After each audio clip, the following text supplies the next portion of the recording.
цөмийн технологи Монголд нэвтрээд хагас 100 жил болж байна. Танил биш танил энэ технологи нийгмийн бараг бүх салбарт хэдийн нэвтэрчээ. Сүүлийн жилүүдэд цөмийн технологиудаас суурилсан тоног төхөөрөмж хэрэглэдэг хүмүүсийн тоо даруй 5 дахин нэмэгдсэн байна. Энэ нь юу харуулж байгаа вэ? Эдийн засгийн өсөлттэй холбоотой улс орн хурдтай хөгжих ирээр цөмийн технологиг хэрэглэдэг, цөмийн технологи ололтуудыг хэрэглэдэг юм байна. Цацрагтай ажлагчдын авах цацрагийн тунгийн хэмжээ олон улсын атомын энергийн агентлагаас тогтоосон стандартаар бол жилд 20 миллизиверт. Сүүлийн 20 жилд цацрагтай ажлагчдад тогтоосон хэмжээнээс давсан тун авсан тохиолдол Монгол улсад нэг ч бүртгэгдээгүй байна. Харьцан адилгүй л байж байгаа л та. Тэгээд ер нь бол 1 миллизивертээс нэг 4-5 миллизиверт орчим хамгийн дайдал нь. Ер нь дунджаар бол нэг 2-3 миллизиверт орчим тун авч байгаа.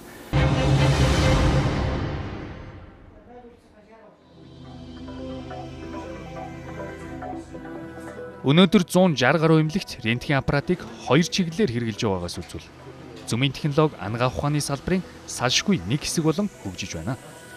Ангаах ухааны салбарт бол 2 газар л яг энэ цөмийн технологиг онцлогоо эмчилгээнд хэрэгжилж байна. За эхнийх нь бол улсын клиникийн төв эмнэлгийн одоо цөмийн онц зүйн тасаг гэж байгаа. Тэрэнд болохоор хорт хавдартай хүний одоо эмчилгээнд бол бид нар одоо Cobalt 60 үсгэртэй буй гам цэцэргийг хэрэгжилж бид нар эмчилгээнд одоо сүүлийн жилүүдэд маш одоо олон өвчтөнд ашиглаж олон өвчтний амь насыг аварч байгаа.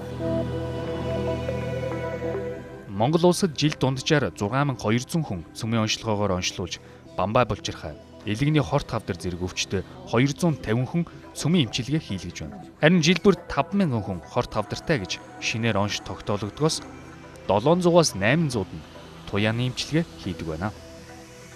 Энэ хавдрын надыг операцгээд аваад өгөөч. Би энэ туяагаар чи шаруулахгүй гэж уйлж исэн хүн байгаа юм да би.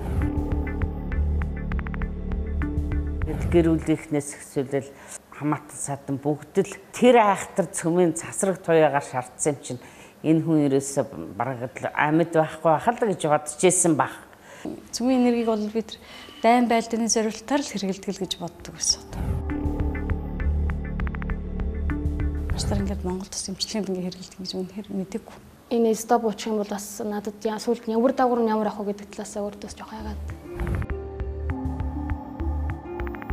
Тэгээ стоп уусныхаа дараагаар 2 зураг өмнө авахсан зураг сүүлд авахсан зураг хоёроо харьцуулаад үзэхээр шал ондоо тийм нэг аюу нүүр амбулт хийсэн байсан бол одоо тийм байхгүй болчихлоо. Хэл эдрэх нь гайг болсон. Чи ерөөсөө санаа зовх юм байхгүй гэж надад хэлжсэн.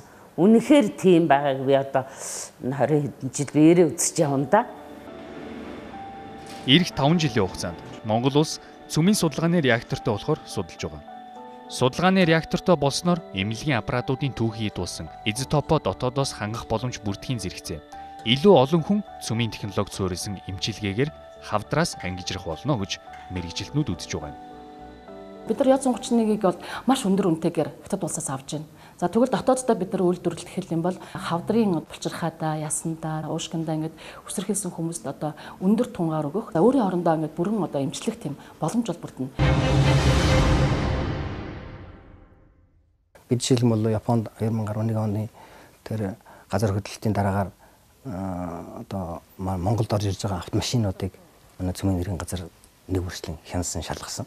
70 орчим машин Монгол улсын стандартын шаардлага хангаагүй тодорхой хэмжээний цацрагаар бохирдсон ийм автомашинууд илэрсэн байна. Тухайн үед 50,000 машинд энэ шалгалтыг хийсэн бол одоо ч гэсэн автомашины цацрагийн бохирдлыг хэмжих шалгалтыг тогтмол хийж байна. Гайлын ерөнхий газрын мэдээснээр 2013 оны эхний 11 сарын байдлаар Монгол улс 352.3 сая Америк долларын үнэ бүхий 42,729 суудлын автомашин Япон улсаас импортоор оруулж ирсэн байна.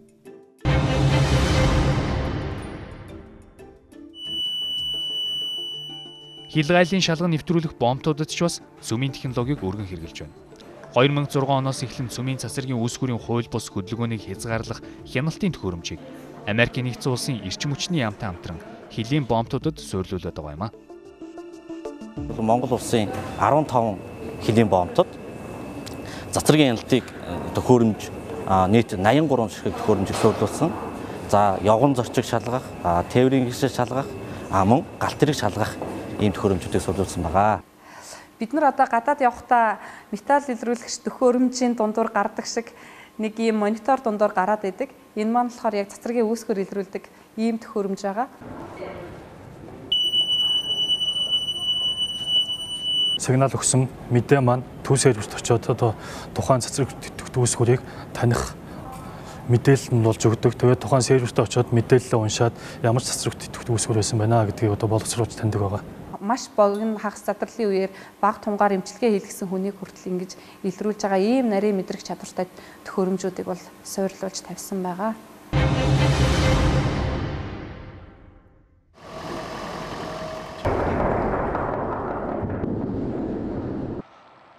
Монгол улсын эдийн засгийн 20 гаруй хувийг бүрдүүлдэг уул уурхайн салбар мөн л цөмийн технологиг ашиглаж байна. 300-аад байгууллагуудад цацрагийн үүсгэрийг өргөн хүрээгээр хэрэглэж байгаа. Картажийн хайгуул судалгаа, тэгээ элементийн анализ тодорхойлох ийм чиглэлүүдэд эрдэмтгий аппаратуудыг цацрагийн үүсгэрийг хэрэглэж байгаа.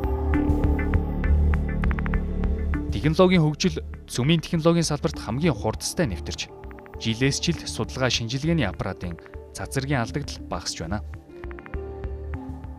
Геологийн төв лаборатори 2014 оноос чулуулгын үнэмлэхүйн нас тодорхойлох шинжилгээг хийж эхлэх гэж байна.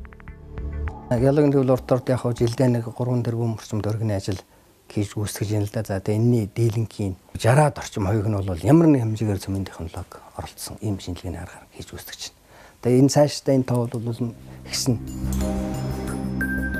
Геологийн төв лабораторийн дэргэдэх оюу толгойн хөндлөнгийн лабораторид зэсийн баяжмлыг шинжилж зөвхөн зэс, алт, мөнгнөөс гадна 40 төрлийн элемент баяжмалд агуулгадж байгаа болохыг тогтоожээ.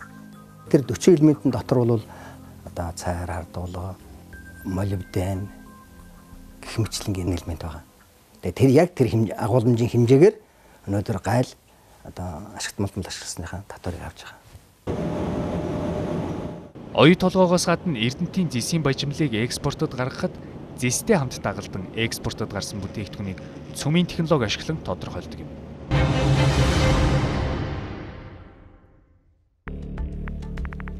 Рентген аппарат цөмийн оншилгоогоор хүнийг оншилдог шиг металлын цуцалтыг цөмийн технологи ашиглан оншилж байна. Тухайлбал металлын дотор байгаа бөөрөнхий нүх сүв бэ, тийм. Тэр сүвийг бол нөгөө олон жилд хэтвэний арга бол бүртгэж чаддаг. А тэрнийг радиограф ганцхан бүртгэдэг. Ингэж аливаа үйл явдал шалгалт хийхин тулд цөмийн арга бусад аргатай ингээ хосолж явж идэг. Мят компани жилдээ 2-3 онгоцонд хүнд хэлбэрийн техник үйлчилгээ хийдгийн дотор үйл эвдэх сорилын ажлууд багтдаг байна. Онгоц ч өөрөө бүтцэн зарим газраа 3 давхар байдаг, зарим газраа 1 давхар, зарим газраа 2 давхар, зарим газраа 5 давхрын хэмжээний юм зузаан холболттой их биенүүдээс тогтсон байдаг байхгүй. А тэдний хоорондын дунд нь байгаа эд ангиудыг бид нэр задлж чадахгүй учраас энэ эрдэнэтгийн туяагаар шууд зургийг аваад шууд харчиж байгаа байхгүй. Аж үйлдвэрийн салбарт цөмийн технологийн хэрэглээ нисэх онгоцны салбараар дуусаагүй. Өндөр барилгын ган хийц, эрчим хүчний станцын зуух, шатхуун хадгалах сав, төмөр замын холболтууд гээд энэ бүх эдлийг тодорхой хугацаагаар ашигласны дараа эвдрэл үүссэн эсхийг металлын үл эвдэх сорилоор тодорхойлж байна.